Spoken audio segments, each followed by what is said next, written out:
Salut à tous, on se retrouve aujourd'hui pour parler du FC Barcelone en ce vendredi 27 janvier. On commence tout d'abord avec la Coupe du Roi car hier il y avait les deux derniers quarts de finale et du coup le Barça ça sera contre un de ces trois adversaires-là, soit l'équipe de Bilbao, soit l'équipe de Osasuna, soit l'équipe du Real Madrid en demi-finale. Donc le tirage au sort sera effectué le lundi 30 janvier, lundi qui arrive début de semaine prochaine à 13h exactement. Donc voilà, on en reparlera bien sûr dès qu'on connaîtra le futur adversaire des Blaugrana. Et concernant Memphis Depay hier, l'Atlético, son nouveau club, jouait contre le Real Madrid pour un billet pour les demi-finales de la Coupe du Roi.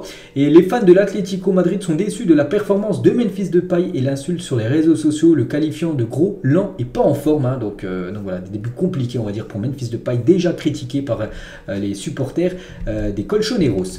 Et toujours concernant cette Coupe du Roi en gros, donc les quatre équipes qualifiées, on peut voir le nombre de Coupes du Roi déjà qui sont remportées. Le record c'est le Barça les gars, 31 titres remportés et c'est le plus. Donc Bilbao en deuxième position, 23 titres remportés. Le Real Madrid troisième position, 19 titres remportés. Concernant Osasuna, la dernière équipe qualifiée en demi-finale, ils n'ont jamais remporté la Coupe du Roi, donc voilà, peut-être 32e Coupe du Roi remportée par le FC Barcelone. Donc bon, ça sera dans quelques mois bien sûr la finale, mais il va falloir déjà battre l'adversaire en demi. Le Barça retrouve les terrains dès demain les gars. Le Barça joue contre l'équipe de Gérone, c'est demain à 16h, 16h15, 16h30, je sais plus exactement l'horaire mais c'est en plein milieu de l'après-midi. Quelques photos de l'entraînement du jour pour préparer cette rencontre demain. Donc voilà, Sergi Roberto, Franck Kessié, donc voilà, sous le beau soleil, ça qui fait beau, il fait froid, on peut voir qu'il y a le bonnet, le cache-cou, mais il fait beau. Et voilà, quand tu t'entraînes sous le soleil, voilà, la bonne humeur est bien sûr présente. Puis on peut voir l'équipe type, enfin l'équipe qui a gagné en gros le match d'entraînement à la fin de la rencontre. Et concernant ce match demain contre Gérone, donc le Barça inaugurera samedi son nouveau maillot aux couleurs de la Catalogne, parce que Gérone c'est aussi en Catalogne, et du coup voilà, ça sera ce maillot que porteront les joueurs du FC Barcelone demain. Et demain toujours, si Pedri joue ce match, donc il y a de fortes chances qu'il joue, parce qu'il n'est pas blessé, il devrait même commencer titulaire, donc ça sera son 100e match pour le FC Barcelone. Voilà, actuellement il a 99 matchs disputés, le prochain c'est le 100e, ça sera certainement ce week-end. Et toujours avec Pedri aussi, la barre, là il va passer la barre des 100 matchs, et il a passé aussi la barre 10 cette fois-ci, 10 millions de followers sur son compte Instagram, c'est pas mal quand même pour, enfin il est énormément suivi, le jeune joueur espagnol. Et concernant cette rencontre demain, ça sera lui le référé, en gros l'arbitre de la rencontre, ça sera Alejandro Muniz Ruiz qui arbitrera ce match demain après-midi lors de ce derby Girona contre le Barça. C'est pas au Camp Nou demain, c'est du côté de l'équipe visiteuse. Et concernant cet arbitre que pas grand monde connaisse, parce qu'il connaît sa première saison en tant qu'arbitre dans l'élite espagnole. Il a déjà arbitré un match du Barça cette saison, au cours duquel les hommes de Xavi se sont imposés 3-0 contre Elche au Camp Nou. Souvenez-vous, ce match en début de saison, de nouveau il va arbitrer l'équipe du Barça en espérant que le score soit pareil en faveur du FC Barcelone demain. Toujours avec l'équipe, bien sûr, regardez actuellement les top buteurs, top passeurs que du côté du Barça. Donc top buteur, c'est bien sûr Lewandowski qui est aussi meilleur buteur de la Liga tout court, mais bien sûr du côté du club c'est lui. Donc 13 buts, deuxième c'est Dembélé les gars, 5 buts, deuxième meilleur buteur du club en Liga.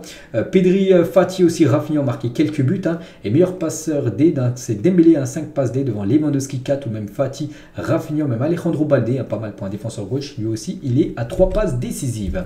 Regardez le 11, bon c'est pas le 11 de demain, enfin je sais pas, peut-être ça peut être ce 11 là, mais voilà, c'est le 11 en gros lors des gros matchs, voilà, par exemple je sais pas, la demi-finale de Coupe du Roi, le match contre peut-être Manchester United, s'il n'y a pas de blessés, ça devrait être ça maintenant. Voilà, le 11 type de Xavi, les gars, pour les gros rendez-vous. Donc Ter Stegen au but, Koundé, Araujo, Christensen, Balde la défense. Donc 4 milieux de terrain, De Jong, Busquets, Pedri, Gavi, et devant Dembélé, Lewandowski. Donc voilà, pour l'instant, c'est l'équipe la plus performante, ce 11-là.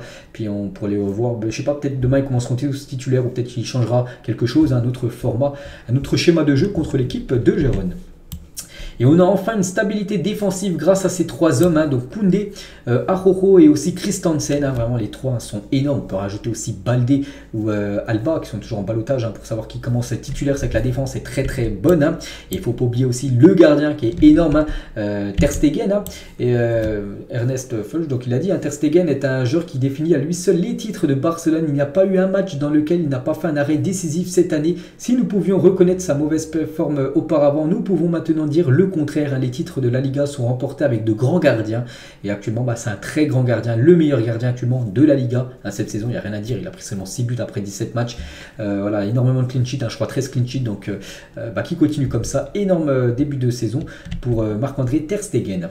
On va parler de Ferran Torres, hein. Donc Ferran Torres pour moi c'est un flop, hein. Depuis qu'il est arrivé à l'équipe, c'est pas que je l'aime pas les gars, c'est par rapport à ses performances, hein. Voilà, parce que j'ai rien contre lui, mais quand je le vois jouer, il est pas bon, hein. Et Ferran Torres maintenant, c'est même Xavi maintenant il le sait, hein. Voilà, il est plus troublé, on va dire. Xavi il voit bien qu'il fait pas l'affaire et c'est la dernière option pour Xavi pour l'attaque. Voilà, donc vraiment si tout le monde est blessé en attaque, hein, s'il n'y a pas Lewandowski, s'il n'y a pas Dembélé, il n'y a pas Rafinha, il n'y a pas Ansu Fati, tout ça, voilà, Ferran Torres là jouera, mais sinon voilà, dans la hiérarchie des attaquants, il est le dernier, hein, tout en bas. Donc voilà, situation compliquée, délicate, hein, de Ferran Torres. Salut maintenant, hein, de se ressaisir, on va dire, et d'être plus performant.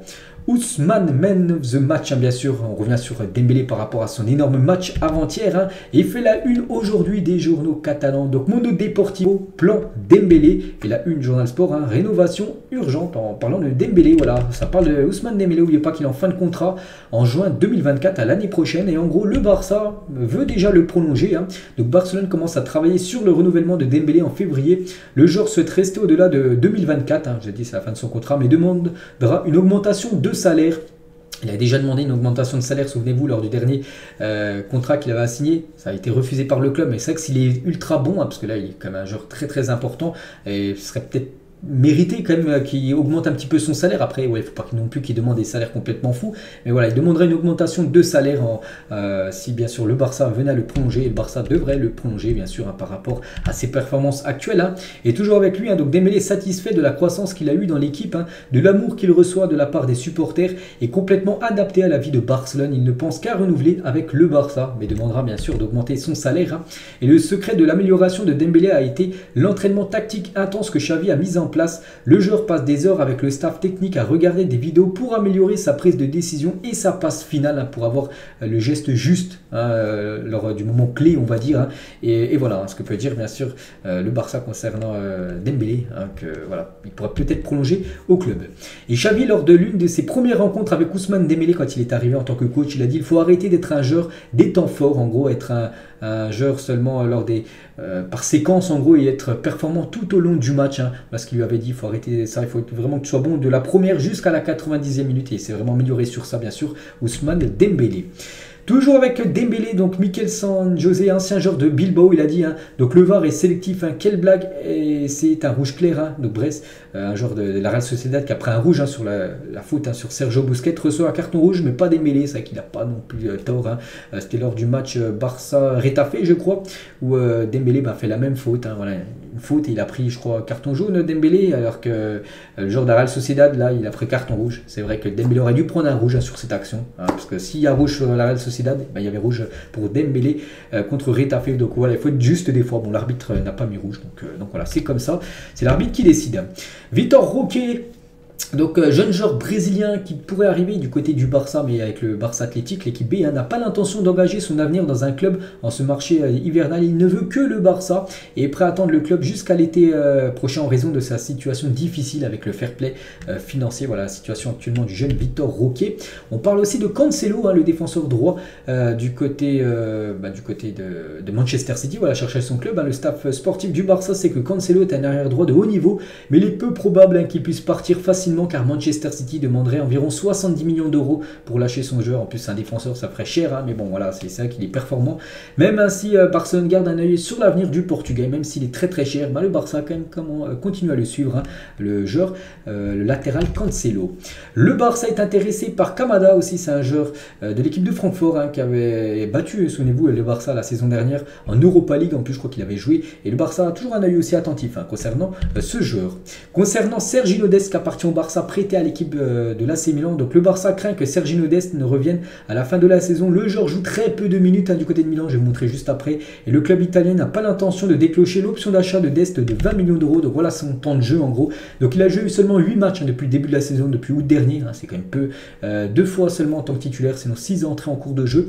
42 minutes à peu près par match, un penalty commis, hein, il a donné un penalty à une autre équipe, hein. 0 clean sheet, donc on peut voir aussi 55% seulement de duels remportés remporté, donc c'est pas ouf hein, comme Sergino Dest. Hein, et du coup, il devrait normalement revenir hein, du côté du Barça, vu qu'il appartient toujours au Barça, donc il devrait revenir l'été prochain.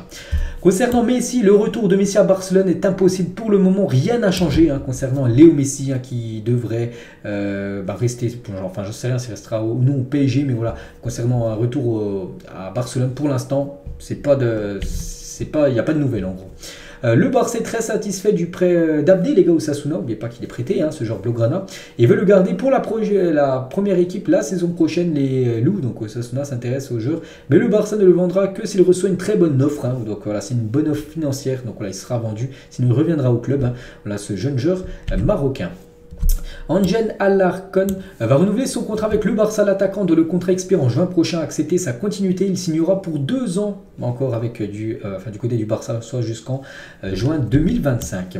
La Liga n'autorise pas l'enregistrement du nouveau contrat de Gavi car elle pense que le Barça dépassera le fair play financier cet été. Donc le Barça admet qu'il est en guerre avec la Liga et que la Ligue exagère les règles pour les embêter, hein, pour gêner en gros le FC Barcelone. C'est vrai qu'il n'est toujours pas inscrit, hein, je l'ai dit, hein, le jeune Gavi, les gars, avec l'équipe première, même s'il peut jouer avec l'équipe première, mais quand il sera inscrit, donc déjà ce sera bien, et il pourra aussi obtenir le numéro 6, hein, qui a le numéro 6 dans le dos. Voilà, donc concernant la situation de Gavi, et concernant Laporta, on peut voir que le Barça prévoit désormais de vendre sa prochaine chaîne, enfin sa propre chaîne en gros, hein, Barça TV, pour lever de nouveaux fonds. Hein, bien sûr, s'ils vendent sa propre chaîne Barça TV à un groupe, je sais pas, à quelqu'un d'autre, donc ils recevront de l'argent, voilà, pour avoir encore de l'argent bien sûr, pour pouvoir investir ou peut-être pour que ça soit un petit peu mieux par rapport au fair play financier. On va parler de Dani Alves, hein, donc toujours en prison hein, du côté de Barcelone. Hein. Donc la victime présumée de Dani Alves a indiqué aux policiers que le joueur l'a forcé à poser sa main sur ses parties génitales avant de l'emmener aux toilettes où un rapport sexuel forcé a eu lieu. Elle a refusé toute compensation financière et désire que justice soit faite. Elle veut pas d'argent, elle veut juste que la justice soit faite, que Dani Alves en gros aille en prison par rapport à ce qu'il a fait. Hein. Toujours hein, sur cette affaire. Hein. Donc alors que lui hein, disait initialement ne pas connaître la plaignante, hein. Le joueur a été confronté à des images de vidéosurveillance où on les voit ensemble, hein, où ils ont parlé ensemble alors que Alves disait qu'il ne la connaissait pas. Donc là déjà il ment, hein, c'est pas bon. Il a ensuite avoué avoir une relation sexuelle consentie, qu'elle était ok, alors que la plaignante, je l'ai dit juste avant, on peut voir sexuelle forcée a eu lieu. Donc ça aussi il aurait menti, d'après ce qui se dit. Hein. Donc il a été placé en détention provisoire, hein, enfin il est toujours en prison, hein, ça bouge pas pour lui. Et depuis la prison, hein, les infos qu'on peut avoir, hein, ils sont plus préoccupés par l'état émotionnel de Dani Alves que par sa sécurité. De plus, Alves partage une cellule de prison avec un autre Brésilien nommé Coutinho. Bon, c'est pas Coutinho le joueur, hein. Il n'est pas en prison, Coutinho, mais c'est un détenu aussi brésilien qui s'appelle Coutinho. Voilà, ils sont deux dans la cellule avec Dani Alves. Hein. Donc voilà, donc dès que j'ai des infos en plus, je vous dirai tout ça. Guardiola, les gars, quand Arteta était mon assistant, il a célébré tous les buts sauf contre Arsenal. Il aime Arsenal, hein. C'est comme moi et le Barça que j'entraîne à Manchester City ou ailleurs en tant qu'adjoint. Et Barcelone m'appelle, j'irai à Barcelone, c'est mon club. Hein. Voilà, si le Barça l'appelait pour devenir entraîneur, il reviendrait directement. Pep Guardiola, c'est lui qui l'a dit de ses propres mots. Et on finit, les gars, cet épisode aujourd'hui avec la Kings League de Gérard Piqué qui fait un carton d'audience hein, du côté de l'Espagne. Hein. Donc déjà, on peut voir que c'est des matchs de foot à 7, hein, durée 2 fois 20 minutes, hein, avec si tu fais des fautes, hein, c'est exclu pendant quelques minutes, changement illimité aussi dans cette Kings League. Hein, et comme j'ai dit, les gars, carton d'audience, hein, plus de 650 000 spectateurs en simultané en moyenne sur Twitch lors des matchs de la Kings League, hein, cette ligue créée par Gérard Piqué qui a été lancée le 1er janvier dernier, donc là il y a 27 jours. Voilà, il y a même eu un pic à plus de 1 370 000 spectateurs voilà, pour regarder un match de Kings League. Donc voilà, ça marche plutôt bien cette ligue, hein, dont Gérard Piqué est le fondateur, on peut dire. Donc voilà les gars, ce qu'elle va dire aujourd'hui concernant le Barça. Donc on se retrouve demain, donc la vidéo demain sortira beaucoup plus tôt, non, je serai à 16h30, la vidéo sur le Barça sortira tôt, parce que le Barça joue l'après-midi, donc on fera l'avant-match, j'essaierai de sortir ça avant midi, demain peut-être aux heures de 11h, hein. On fera l'avant-match bien sûr de cette rencontre. Allez, moi je vous laisse, bonne journée à vous et à demain matin.